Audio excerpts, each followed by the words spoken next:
Hello and welcome back to Report of Silver, your trusted place for deep analysis on gold, silver, and the economic forces shaping our financial future. I'm your host, and today we have a major discussion because silver investors are facing one of the most confusing market moments in recent history.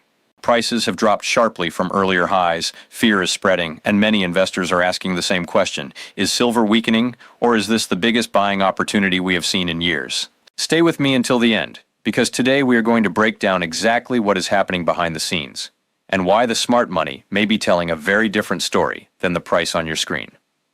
Let's begin with one of the most important lessons every investor must understand. Price does not always reflect value. In fact, in the silver market, price often works as a tool of misdirection. That means the market can show you one story, while the reality underneath tells a completely different one. Right now, silver has fallen significantly from its highs earlier this year. Many people see that drop and immediately become nervous. They start asking whether they should wait longer, whether silver could fall further, or whether the bull market is over. But experienced investors understand something important. Falling prices often create the best opportunities. This is where investor psychology becomes extremely important. When silver was trading near its highs, everyone wanted to buy. Social media was full of excitement. Financial headlines were bullish. Retail investors rushed into the market. That is normal human behavior. People feel comfortable buying when everyone else is buying. They feel validated by the crowd. But when prices fall, that confidence disappears. Suddenly, the same people who wanted silver at higher prices become afraid to buy it at lower prices. That is emotional investing, and emotional investing usually leads to poor decisions.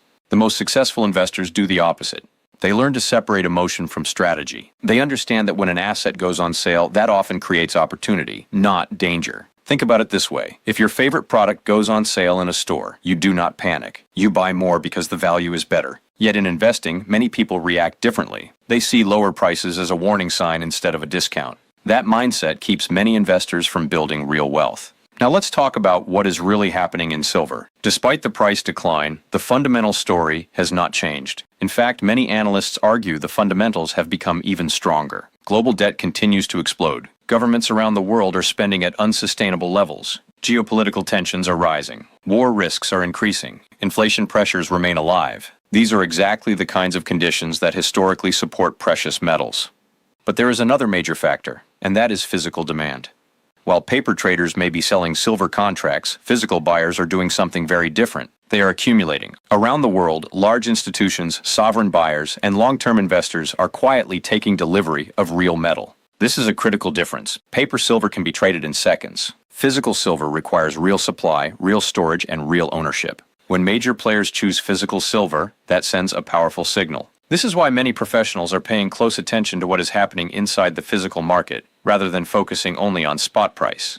Warehouse inventories are being watched closely. Exchange vault withdrawals are increasing. Delivery activity remains elevated. That tells us something important. While short-term traders may be reacting emotionally, long-term capital is positioning strategically. And this is where the silver story becomes very interesting. The average investor sees a price drop and feels fear. The professional investor sees a price drop and asks a different question: who is buying? Right now, the answer appears to be strong hands, investors with patience, experience, and long-term conviction.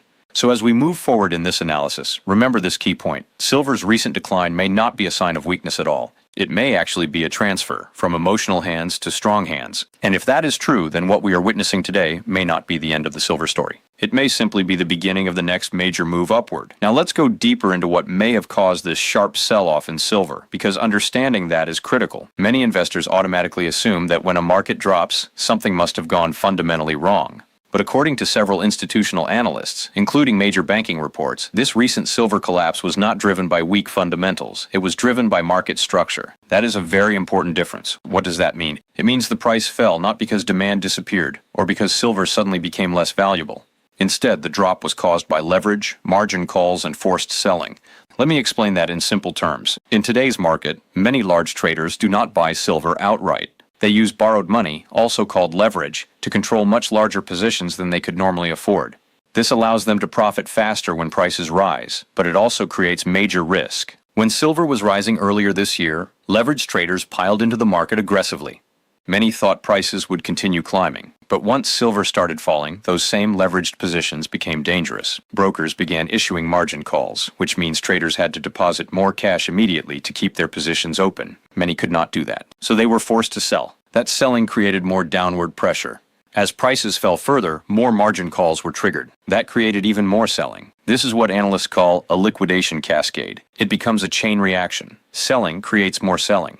It has little to do with silver's true value and everything to do with financial mechanics. This is exactly why experienced investors always warn against using too much leverage. Leverage can make you feel powerful when prices rise, but it can destroy your position very quickly when markets turn.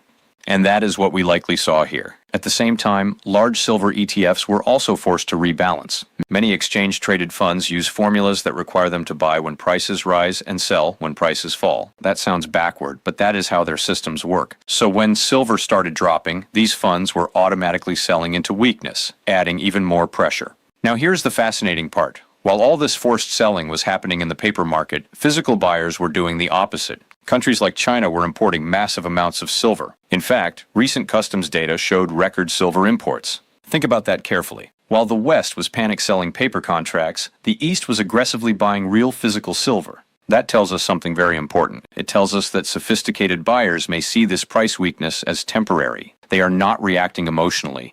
They are using lower prices to build long-term positions.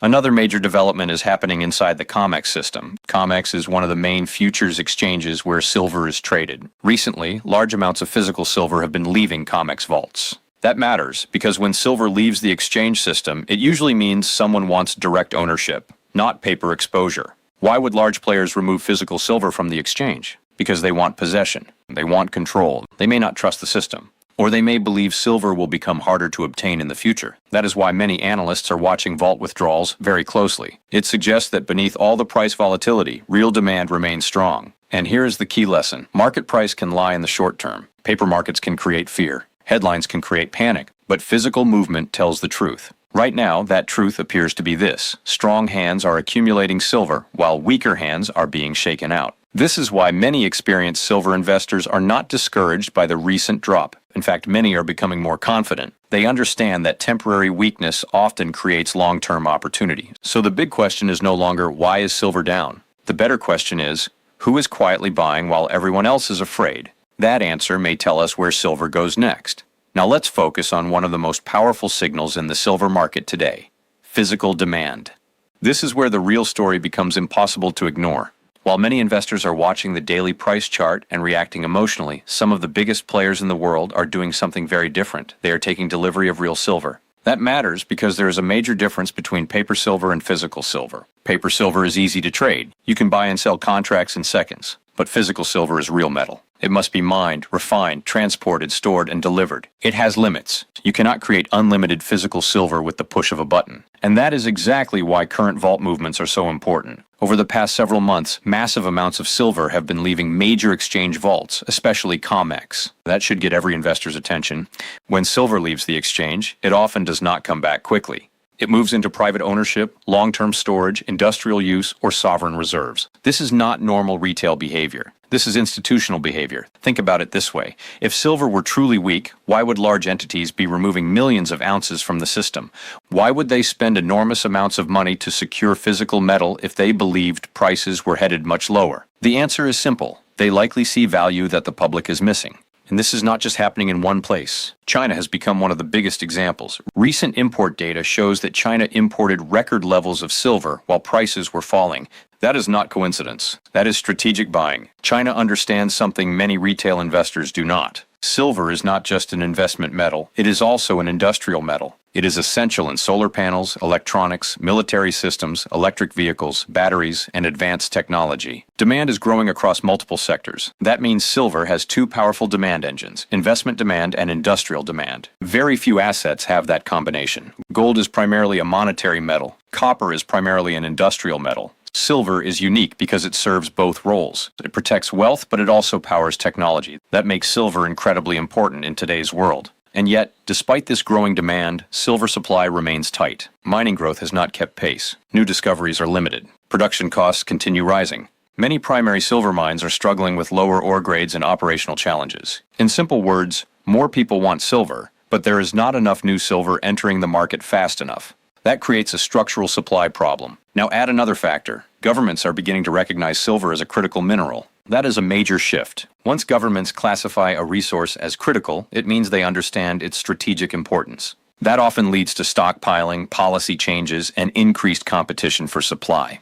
We are seeing this happen in real time. Meanwhile, many ordinary investors are distracted by short-term price volatility. They are focused on whether silver is down $5 this week or up $3 next week. But the largest buyers are thinking differently. They are asking, how much silver can we secure before supply becomes tighter? That is a completely different mindset. And this is why long-term investors remain confident. They understand that price can be manipulated in the short term, but physical scarcity eventually wins. It always does. History shows that when physical demand overwhelms paper selling, price eventually catches up. Sometimes it happens slowly, sometimes it happens suddenly, but it happens. That is why many analysts believe today's silver market may be building pressure beneath the surface. The visible price looks weak, but underneath, the physical market is tightening. That is like a spring being compressed. Eventually, pressure releases, and when it does, the move can be dramatic. So the message here is clear. Do not let short-term paper volatility distract you from the bigger story. The bigger story is physical silver leaving vaults, strong global demand, limited supply, and rising strategic importance. Those are not bearish signals. Those are bullish signals. Now let's focus on something even bigger, the global economic system itself, because this is where the silver story becomes impossible to ignore. Andy explained that what we are seeing is not just another normal market cycle. This is a structural shift in how money moves around the world. One of the biggest developments is the rise of stablecoins and digital payments. New financial systems are being built where money can move instantly across borders using blockchain technology, without relying on traditional banking methods like checks or wire transfers. That sounds efficient, and it is, but it also raises serious questions. If governments and financial institutions can track every transaction, every dollar spent, and every transfer made, then personal financial privacy begins to disappear. This is exactly why physical gold and silver become even more important. They exist outside the digital system. They cannot be frozen, tracked, or controlled by software. That independence gives precious metals a unique value that many people are only now beginning to understand. At the same time, large institutions are making moves that should not be ignored. Companies behind major stablecoins are reportedly accumulating enormous amounts of gold. Why would they do that? Because they understand something important. Gold remains the ultimate neutral asset. It is trusted globally, regardless of politics, currencies, or borders. Andy pointed out that if the dollar continues weakening, gold naturally rises, and silver follows. This is not theory. This has happened repeatedly throughout history. Governments may try to manage currencies, but they cannot create trust out of thin air. Gold and silver already have that trust built into them because they have served as money for thousands of years. Then Andy connected this to a much larger issue, the future of the U.S. economy. America is carrying massive debt, and that debt continues to grow. At the same time, manufacturing has moved overseas for decades. Many essential products, from electronics to medicine to industrial materials, depend on foreign supply chains. That is a dangerous position for any country. If global tensions rise or trade systems break down, those dependencies become major vulnerabilities. According to Andy, this is why governments may be trying to rebuild domestic manufacturing. But rebuilding industry takes time, and during that transition, there will likely be pain, higher prices, inflation, and economic instability. Again, that environment historically benefits hard assets like silver. Another major point Andy made was about how countries are slowly moving away from the US dollar. Nations in Asia, the Middle East, and the BRICS alliance are creating alternative payment systems. Instead of trading through the dollar, they are increasingly settling trade using local currencies, or even gold. That is a huge development. For decades, the dollar dominated global trade. If that dominance weakens, the demand for dollars falls. And when demand for a currency falls, purchasing power declines. This is exactly why more central banks are buying gold at record levels. They are preparing for a future where gold plays a bigger role in global finance. And where does silver fit into this? Silver benefits because it is both money and an industrial metal. If currencies weaken, silver rises as a monetary asset. If industrial demand increases, through solar, EVs, electronics, and military technology, silver rises as a strategic resource.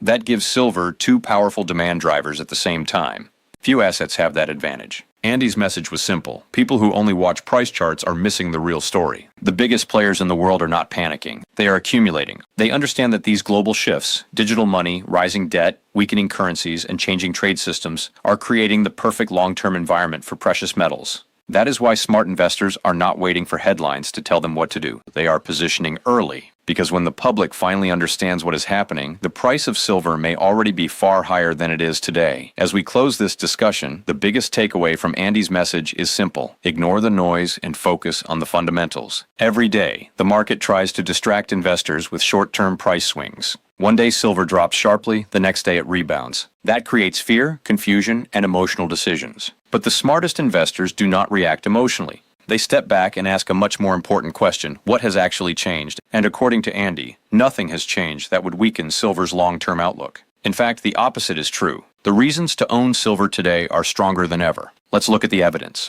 Global debt continues to explode. Governments are spending at unsustainable levels. Wars and geopolitical tensions are increasing. Inflation remains a serious threat, even if official numbers try to suggest otherwise. Central banks are buying gold aggressively. China is importing record amounts of silver. Comex inventories continue shrinking as millions of ounces leave the system. Industrial demand for silver keeps rising through solar technology, electric vehicles, military systems, and advanced electronics. Every major long-term indicator points toward tighter supply and stronger demand. That is not a bearish setup, that is a bullish foundation. Andy also emphasized something very important. Physical silver and paper silver are not the same thing. Paper markets can push prices around temporarily. Futures contracts, leveraged ETFs, and institutional short selling can create artificial price moves.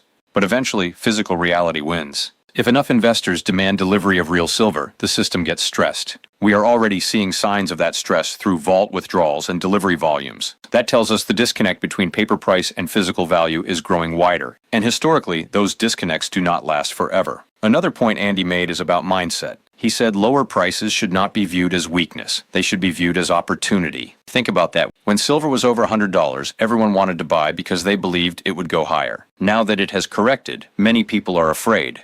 That is backwards thinking. Professional investors understand that value is found when assets are discounted, not when they are expensive. The best opportunities rarely feel comfortable in real time. They only look obvious in hindsight. He also reminded viewers to think generationally. Precious metals are not just about making money this year or next year. They are about protecting wealth for the future. Silver coins and gold bars can be passed to your children and grandchildren. They preserve purchasing power across decades. A paper dollar cannot promise that. Over time, fiat currencies lose value. That has happened throughout history, and there is no reason to believe today will be different. So what is the final message? Stay calm. Stay informed. Do not let headlines or temporary volatility shake your conviction. The largest and smartest institutions in the world are positioning themselves for what comes next. They are buying real assets. They are reducing exposure to weakening currencies. They are preparing for a changing financial system. The question is, are you? Silver has always been more than just a metal.